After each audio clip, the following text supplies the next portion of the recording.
विजय साईले अद्भुत प्रतिभा देखाए। हेर्छु त ल अब कसरी कण्ठ हो। एउटा किताब जसको पाना पल्टाउन तपाईलाई कम्तीमा आधा घण्टा लाग्छ, याद गर्नुहोस्, कम्तीमा आधा घण्टा। त्यो किताब जसको फोटोकपी, फोटोग्राफिक माइन्ड छ अरे फेरि उनको त, अनि त्यसको फोटोकपी उतार्न मात्रै तपाईलाई कम्तीमा 1 घण्टा लाग्छ। त्यो किताब 4-5 मिनटमा खार्नी रे, फेरि पढ्नी हो र सबै कण्ठस्थ भनेपछि यो के बडो उत्कृष्ट अंग्रेजी त कस्तो रहेछ भने तास तास तास अमेरिका डाउट नेपाली पिपुल यस्तो रहेछ। साई बाबु तपाईलाई अंग्रेजी नआउनु पाप होइन। हामी खैरेका सन्तान होइनौँ। जोगमेर श्रेष्ठजी लन्डन जानुभएछ, राजा वीरेन्द्रले आइसकेपछि सोध्नु भएछ के बुझ्यौ त लन्डन पुगेर, सरकार कुरै नगरौँ, लन्डनका त केटाकेटी पनि फरक। भन्न चाहन्छु आज पनि मसँग किताबहरू छ, आउनुहोस् डेमो देखाइदिनुहोस्, तपाईँलाई ओपन च्यालेन्ज मेरो। र अर्को कुरो, उनले सबैभन्दा फल्ट काम के गरिरहेका छन् भने उनले गर्नै नहुने एउटा काम कि त उनले प्रमाणित गर्नुपर्छ। म त एउटा भौतिकवादी मान्छे भए पनि हाम्रो धर्म संस्कृति परम्परालाई सम्मान गर्ने मान्छे परेँ, तर उनले के भनेका छन् थाहा छ? त्यहाँ अंग्रेजी त उनले राम्रो बोलेका छैनन्, उनको ट्रान्सलेटरले बताइदिएको छ त्यहाँ।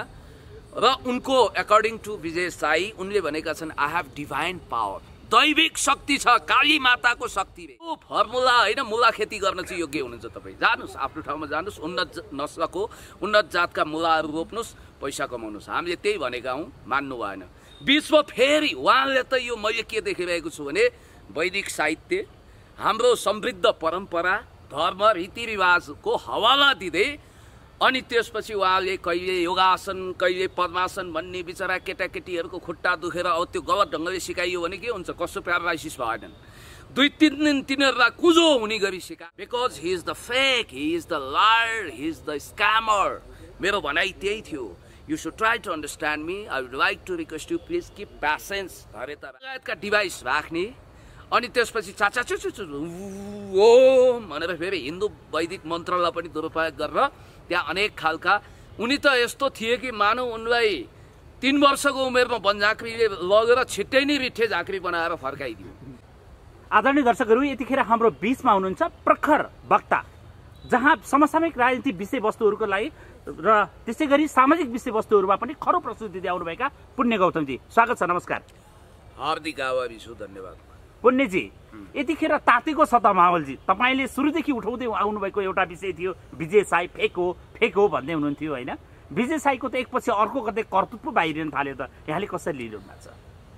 तपाईँको टेलिभिजन मार्फत आज म अलिकति मेरो नितान्त निजात्मक अनुभूति पनि व्यक्त गर्न चाहन्छु। सागर सर म ढाँट्दिनँ। फर्स्ट अफ अल जब विजय साईको विषयमा मैले सुने, म त्यतिखेर सायद तनहुमा थिएँ। एकजना साथीले भन्नुभयो तहल्का मच्चाए उदय भयो विलक्षण प्रतिभा उदय भयो भनेर एकजना साथीले एकदम एक्साइटेड हुँदै कुरा गर्नुभयो। को रहेछ?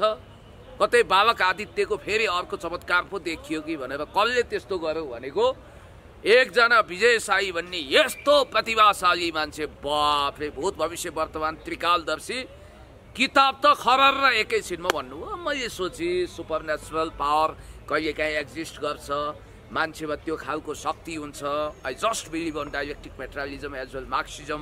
तर कतिपय मान्छेमा विलक्षण पावर हुन्छ। जस्तो शङ्कराचार्यको इतिहास तपाईँलाई थाहा छ। 10 वर्षकै उमेरमा उहाँले सबै शास्त्रास्त्रमा पारङ्गत हुनुभएको थियो। धनुर्विद्यामा सानै उमेरमा पारङ्गत भएका वैदिक व्यक्तित्वहरूको विषयमा पनि तपाईँलाई थाहा छ। र मलाई के लाग्यो भने कतै यस्तो खालको सुपर नेचुरल पावर भएको एउटा अल टाइम बेस्ट लेजेन्ड त उत्पादन भएन भनेर बहुत हर्षित भएँ। झन्डै मिठाई बाँडिन विजय साईको हकमा भन्नुपर्दा। र जब म काठमाडौँ आएँ, उनका एकाध भिडियो हेरिसकेपछि मेरो मनमा तिलजौ पाक्यो। मलाई के लाग्यो भने he will be the fake हुन सक्छ है, बेनिफिट अफ डाउट। तै पनि मेरो मनमा जो तुस थियो, रिपोर्टर्स क्लबमा डेमो हुने भएछ, त्योभन्दा अगाडि नै हाम्रा कृष्ण कडेलजीको पनि भिडियो दन्दनाएर आइगयो। चिसो भनेकै कोका कोला, पत्रकार भनेकै ऋषि धमला भने जस्तो सोनाम धन्य ऋषि धमलाजीको भिडियोको टाइटल आयो। के आयो? 4 मिनटमा महाभारत कण्ठ, अनि त्यसपछि 6 मिनटमा शब्दकोश कण्ठ। विजय साईले अद्भुत प्रतिभा देखाए। हेर्छु त ल अब कसरी कण्ठ हो।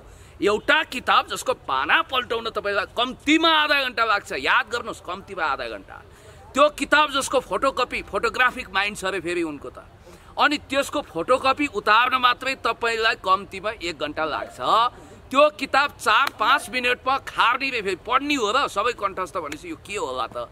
अब मलाई शङ्का लाग्यो, झोलाभरि किताब बोकी कुनै त्यो केही होइन, 4वटा किताब, after the neocons America at the crossroad written by Francis Fukuyama, त्यस्तै pirates and emperor new and old written by Noam Chomsky, त्यस्तै गरी political order in changing society written by Samuel P Huntington, घामका पाइलाहरू, र एउटा हिन्दू वैदिक सनातन धर्मको पनि एउटा किताब गरुड पुराण बोकेको थिएँ, जस बापत तपाईँले मेरो झाको झार र मेरो सद्बुद्धि खुलाइदिनु हो। जहाँ पाए त्यहीँ त्यो लानु नहुने रहेछ। र त्यसपछि म त्यहाँ गएँ, रिपोर्टर्स क्लबमा गइसकेपछि त मलाई त झाको झार्ने काम भयो गाँठे। अनि त्यसपछि अब यो सड्डमुसुन्डहरूको बिचमा पर्नु हुँदैन, हरामको बिचमा राम पनि भयभीत हुन्छ भन्ने सोचेर म त्यहाँबाट रफू चक्कर पाएँ। फेरि अर्को डेमोको लागि त म वहाँ कता ललितपुरतिर थिएँ, पुण्य गौतम नआइकन डेमो नै नदेखाउने कुरो भएछ के भने पुण्य गौतम छ अलरेडी सेटिङ। हेर्नुहोस् है, कुरो त घाइरो गइरो त्यस्तो रहेछ। मेरो पालो एउटा साथीको बाइकमा आएँ, साथीले झन्डै एक्सिडेन्ट गराउनु भएन, 120 को गतिमा हानेको काँड वायु पङ्खी वेगमा हामी त्यहाँ आइपुग्यौँ। आउना साथ 2 जना मित्रले मलाई तानेर यता लानुभयो, के गर्ने यो त डिप्रेसनमा पुग्ने खतरा भयो, यसले त्यही किताबबाट डेमो गर्छ जुन हामी तपाईँलाई भनिदिन्छौँ, त्यो झोलाभरि किताब छोडिदिनुहोस् के, त्यो त नखोल्नुहोस्, त्यही किताबबाट आज सेफ ल्यान्डिङ गर्नुपर्छ भन्नुभयो। त्यसपछि मलाई डाउट भयो र म चुप लागेँ, ढुङ्गो बोल्दा मान्छे बोलिनँ। भित्र गएँ, भित्र गइसकेपछि त हेर्छु त नाना नौरङका सण्डमुसुण्डहरू घुमिरहेछन्, उनीहरू मक्कै छन्। त्यसपछि प्रोग्राम सुरु हो। विजय साई बाबुलाई के भ्रम रहेछ भने मेरा मान्छेले पुण्य गौतमलाई हिप्नोटाइज गरे, अब त्यही किताबबाट डेमो हुनेछ जुन किताब मेरा मानिसले पुण्यलाई सिफारिस गरे। मलाई सोधियो कुन किताब, मैले भने आफ्नै किताब देखाइदिएँ। त्यसपछि त नौनारी फत्रकै गलो ओर्तालो खाङराङै सुरु, के हुन्थ्यो डेमो सेमो केही पनि भएन। त्यसपछि त्यहाँ जुन तनाव भयो तपाईँलाई थाहा छ, र उनले डेमो केही पनि देखाउन सकेनन्। एकैछिनमा एउटा चिड बाहिरियो। त्यो चिडमा के थियो भने अक्षर, तपाईँ त्यहीँ हुनुहुन्थ्यो, थाहा छ, त्यो कपी तपाईँले समाउनु भएको थियो। अक्षर जस्तो ए फर एप्पल, बी फर बल टाइपको जे अक्षर हुन्छ त्यो मसी भर्न सकिने टाइपको थियो।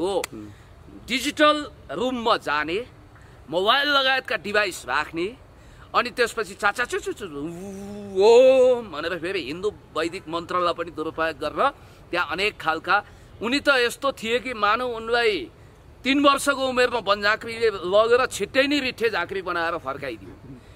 3 त्रिलोक 14 भुवनका रहस्य ज्ञाता जस्तो, भूत भविष्य वर्तमानको स्पष्ट वक्ता जस्तो, अनि त्यसपछि सबै कुरो खरारर सरारर भने जस्तो हल्ला के पिटाइयो भने स्टेफेन हकिङ्सको बराजु ब्रिफ हिस्ट्री अफ टाइम लेख्ने लेजेन्ड साइन्टिस्ट, अनि त्यसपछि थ्योरी अफ रिलेटिभिटी प्रतिपादन गर्ने अल्बर्ट आइन्स्टाइन भन्दा पनि खुङखार। त्यति मात्रै हो र दास क्यापिटल लेख्ने कार्ल मार्क्सको बराजु फिलोसोफर भनेर उनको प्रचार वा दुष्प्रचार बढाइ चढाइ गरियो। अब हलुवा टाइट भयो, पोल खुल्यो, धोती त उत्र्यो, अनि त्यसपछि तथ्यको हावाले कन्दनी नै उडाउन थाल्यो। त्यसपछि उनी असुरक्षित भए, सेफ ल्यान्डिङ खोजिरहेका थिए। र हामीले त्यतिखेर के भन्यौँ भने विजय बाबु फर्मुला होइन, मुला खेती गर्न चाहिँ योग्य हुनुहुन्छ तपाईँ, जानुहोस् आफ्नो ठाउँमा जानुहोस्, उन्नत नस्लको उन्नत जातका मुलाहरू रोप्नुहोस्, पैसा कमाउनुहोस्। हामीले त्यही भनेका हौँ, मान्नु भएन।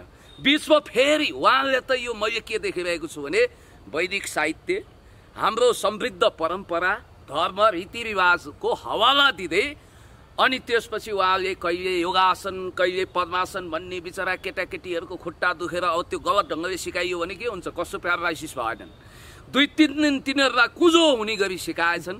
र अहिले अभी तपाईँलाई एउटा कुरा मैले भनिदिइहालौँ, नेल्सन डेलिस नामक एकजना खैरे विद्वान, र उनको विषयमा पनि मेरो अब्जर्भेसन के छ भने he is the extraordinary genius भनेर कसैले भन्छ भने he is an extraordinary genius भन्छ भने त्यो भ्रमबाट मुक्त हुनुहोस्। मलाई लाग्छ he is ordinary person not extraordinary genius, यो कुरा ख्याल गर्नु होला। तर उनी केही मेमोरी च्याम्पियन भएको इतिहास बनाइसकेका मान्छे रहेछन्। नेल्सन डेलिस नेपाल आउनुभयो, मैले नेल्सन डेलिससँगको कुराकानीमा भनेको थिएँ you haven't been able to prove him as a memory king. Because he is the fake, he is the liar, he is the scammer. मेरो भनाइ त्यही थियो. You should try to understand me. I would like to request you, please keep patience. धैर्यता राख्नुस्. र एउटा कुरो Nelson डेलिसको निष्कर्ष के थियो भने लास्टमा मसँग अस्ति भर्खर फोन भएको थियो, फोन नम्बर पनि राखेको छु मैले. He proved himself as a liar. बस खेल खत्तम. उनले एउटा झुट मान्छेको रूपमा आफूलाई स्थापित गरेर अहिले पहिला नेपालीहरूको ग्लोबल इमेज के थियो, विश्वव्यापी प्रतिष्ठा के थियो, नेपालीहरू साँचो बोल्छन्, Nepalese people are telling true. Nowadays Vijay साईको कारणले, यस्ता मानिसहरूको कारणले Nepalese people are telling lies भन्ने एउटा इमेज स्थापित हुन सक्छ. अर्को कुरो, उनी चाहिँ कालीकोटको सबभन्दा राम्रो इङ्ग्लिस बोल्न सक्ने रे. उनका शिक्षकलाई तपाईँ उदाहरण लिनुस्, जसले इन्द्रेणीको सुन्नु न, बडो उत्कृष्ट अङ्ग्रेजी त कस्तो रहेछ भने तास तास तास अमेरिका डाउट नेपाली पिपुल यस्तो रहेछ क्या. प्राइमरी बोर्डिङ स्कुलको विद्यार्थीको भन्दा पनि धेरै कमजोर जोर पटास. He seems to be a pampered child as well. Fraud, I think so. I may be wrong. र मेरो अब्जर्भेसन के छ भने तपाईलाई अङ्ग्रेजी, विजय साई बाबु तपाईलाई अङ्ग्रेजी नआउनु पाप होइन.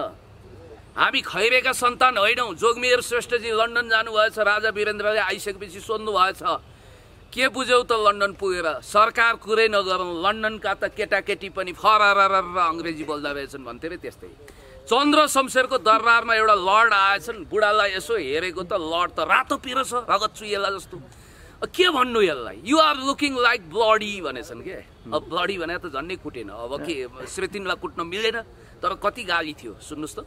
अनि एकजनालाई चाहिँ अङ्ग्रेजसँग खुब रिस उठेछ क्या. हुज फादर्स वाट भिटामिन, कसको बाउको के तागत भनेर भनेछ. यस्ता खालका नेपाङ्ग्रेजी अथवा जालेबाले भाषा बोलेर भएन.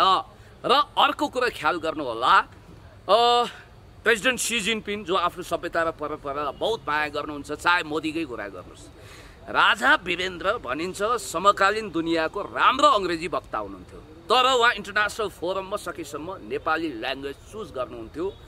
यो सबै महानुभावहरू, यो सबै व्यक्तित्वहरूले, सबै उदाहरणीय नेता वा राजाहरूले, राष्ट्रपतिहरूले किन आफ्नो ल्याङ्ग्वेज चुज गरे?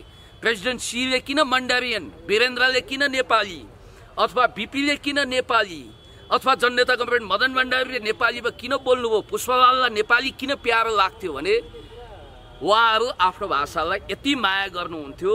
They loves there mother. अहिलेको प्रिन्टमा पनि देखिएको छ, जसरी सोसल मिडियामा अङ्ग्रेजीमा कोड लेख्ने भन्दा नेपालीमा लेख्नेहरूको स्तर वृद्धि भएको छ पनि भन्छन् होइन. आफ्नो भाषाप्रतिको सम्मान हो होइन. तर अङ्ग्रेजी बोल्दैमा ठुलो कुरो यहाँले भने जस्तै पनि हो. तर जब अब अङ्ग्रेजी आउँदैन भने त्यसलाई गलत व्याख्या हुने किसिमले नेपाली कुकुरको बेलायती भुकाइ हो त्यो अवस्था देखियो. जस्तो अहिले विजय साईकी कुरा गरिरहँदा विजय साईले यतिखेर सुर्खेतको र धनगढीको ठगी काण्ड पनि पर्दाफास भयो होइन. यहाँले पनि थाहा पाउनु होला कि कति ठगी भएको, कि कसरी थाहा पाउनु भयो? मेरो व्याख्याको गाडी अहिले केवल सुर्खेत पुग्न लागेको छ. सुर्खेत पुगेपछि ठगीको पोल खोल्ला. अब म तपाईँलाई भन्दैछु, जस्तो विजय साईले त्यो डेमो गरिसकेपछि त्यो लज्जास्पद डेमो जसले इन्टरनेसनली नेपाली जनताको हाम्रो इमेजलाई नङ्ग्याएको छ र हामीले ड्यामेज कन्ट्रोल गर्नु छ. र नेल्सन डेलिस कति हाँसे होलान् एक मनले म भन्छु क्या. त्यसपछि ठिक छ, उनले भन्न सक्नु पर्थ्यो I have no good English, that's why I want to use my language भनेर उनले माइल्डली भनेको भए एकदमै. जस्तो अमेरिकन दूतावास भिसा लिन गयो भने तिमी कुन भाषामा दिन्छौ मसँग अन्तर्वार्ता भन्ने सोध्ने चलन छ नि होइन. उसले अङ्ग्रेजीमा चाहियो भने अङ्ग्रेजीमा सक्छ, अथवा म नेपाली बोल्छु भने पनि उसलाई नेपाली व्यवस्थापन छ. अब ठगीको पर्दाफास गर्नु अगाडि एउटा कुरामा जाउँ. नेल्सन डेलिसलाई अब उनले क्यामेरामा यसरी छेक्न खोज्ने, अनि त्यसपछि यता र उता झाङ्गलमा झिङ्गल पार्ने, त्यो सबै काम त गरेकै छ. अनि त्यसपछि त्यो उनको त्यो चण्डाल चकौडी छ क्या त्यहाँ, त्यो यता र उता गर्छ. याद गर्नु होला, डेमो उनीहरूकै किताबबाट हुन्छ, प्रेस उनीहरूकै हुन्छ, डेमो देखाउने भेन्यू र मोबाइल लगायतका डिभाइसहरू प्रयोग गर्छन्. म उनलाई भन्न चाहन्छु, आज पनि मसँग किताबहरू छ, आउनुहोस् डेमो देखाइदिनुहोस्, तपाईँलाई ओपन च्यालेन्ज मेरो. र अर्को कुरो, उनले सबैभन्दा फल्ट काम के गरिरहेका छन् भने उनले गर्नै नहुने एउटा काम, कि त उनले प्रमाणित गर्नुपर्छ. म त एउटा भौतिकवादी मान्छे भए पनि हाम्रो धर्म संस्कृति परम्परालाई सम्मान गर्ने मान्छे परेँ. तर उनले के भनेका छन् थाहा छ त्यहाँ? अङ्ग्रेजी त उनले राम्रो बोलेका छैनन्, उनको ट्रान्सलेटरले बताइदिएको छ त्यहाँ। र उनको एकर्डिङ टु विजय साई उनले भनेका छन् आई हेभ डिभाइन पावर, दैविक शक्ति छ, काली माताको शक्ति रे। अब कस्तो दुरुपयोग, काली माताको शक्ति। केही धार्मिक मान्छेहरूले आपत्ति गरिरहेका छन्, होला कालो जादु टुना मुना आदि इत्यादि त्यो छ, तामसिक विद्या छ भनेको भए एउटा हुन्थ्यो, वैदिक विद्याकै अपव्याख्या भयो र काली माता हिन्दू देवदेवताको नामको दुरुपयोग भएको छ। अब यो तपाईलाई यति कुरा भनिसकेपछि कुरा क्लियर भयो। अर्को कुरो उनले पहिला फर्मुला भन्थे, अहिले काली मातामा ट्रान्सफर भएको छन्, भोलि केमा पुग्ने हुन् थाहा छैन। एकचोटि एउटा तपाईलाई थाहा छ रोमन क्याथोलिकले अमेरिकामा म तिमीहरू सबैलाई स्वर्ग पुर्याइदिन्छु भनेर टिकट कटाइदिने नाममा आत्महत्या पनि गरा, थुप्रो पैसा पनि उठाएको त इतिहास तपाईँलाई थाहा छ 90 को दशकमा। त्यस कारणले गर्दाखेरि एउटा आपत्तिजनक विषय भनेको चाहिँ नेपालको वैदिक सनातन परम्परा धर्मको उनले अपमान गरेका छन्, देवी देवताको नाम दुरुपयोग गरेका छन्। एकदमै तपाईले विजय साईको बारेमा यति कुरा गरिसक्नुभयो, अब थप कुरो त तपाईले भनिसक्नु भएको छ, सुर्खेत काण्डदेखि अरु कुरा आउँछ। सुर्खेतको कुरा गर्दियौ न। सुर्खेतबाट मलाई मेसेज आयो, हुन त उनले अहिले 150 मान्छेसँग मात्रै पैसा उठाएको भने, तर त्यहाँबाट आएको मेसेज भोइसहरू पनि आएको छ, तपाईँले अरू साथीहरूले रेकर्ड गरिरहनु भएको छ, रसिदहरू आएको छ, प्रभु मनी ट्रान्सफरबाट पैसा पठाएको सबै। सुर्खेतमा पर हेड उनले 5000 झन्डै उनले हल्ला गरे अनुसार 900,000, तर सम्पर्कमा आएका मान्छे 150-200 छन्। 150-200 भए पनि त कति उठ्यो? नेपालगञ्जमा चाहिँ कोही 33500 कोही 5000 को दरले उठाएको भन्ने कुरा आयो।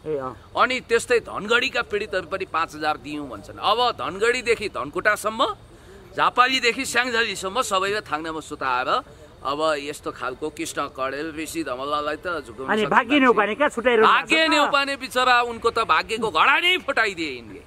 अब के गर्ने, नरह्यो बास नबज्यो बाँसुरी जस्तो। त्यस कारणले गर्दाखेरि भाग्य नेउपानेलाई पनि दशा लायो र यिनले जे काम गरेका छन्, एक त्यो फेक छ, दोस्रो कुरो ऊ लायर र स्क्यामर मात्रै होइन फ्रड पनि रहेछ भन्ने कुरा देखिएको छ। आज उनले एउटा स्ट्याटस देखेका छन्, म प्रमाणसहित आउनेलाई पैसा दिन्छु भनेर। ए बाबा दिनुस्, पैसा दिनुस्, रूपान्तरित हुनुस्। हाम्रो वैदिक साहित्यले भन्छ कि कुनै पनि मान्छे रत्नाकर डाकु छ भने रूपान्तरित भएर ऊ वाल्मीकि पनि बन्न सक्छ। त्यति मात्रै होइन, डाकु पञ्चम सिंह आज बुद्धम शरणम गच्छामी भन्दै रुद्राक्षको माला लगाएर हिँडिरहेका छन्। खुङखार डाकु पनि रूपान्तरित हुन्छ, विजय साई पनि रूपान्तरण हुने छाटकाट हिउँछन् भने सक्छन्। यो हाम्रो वैदिक सभ्यता पनि हो। समय दिनुभयो एकदमै महत्त्वपूर्ण कुराकानीका लागि, विशेष धन्यवाद यहाँलाई।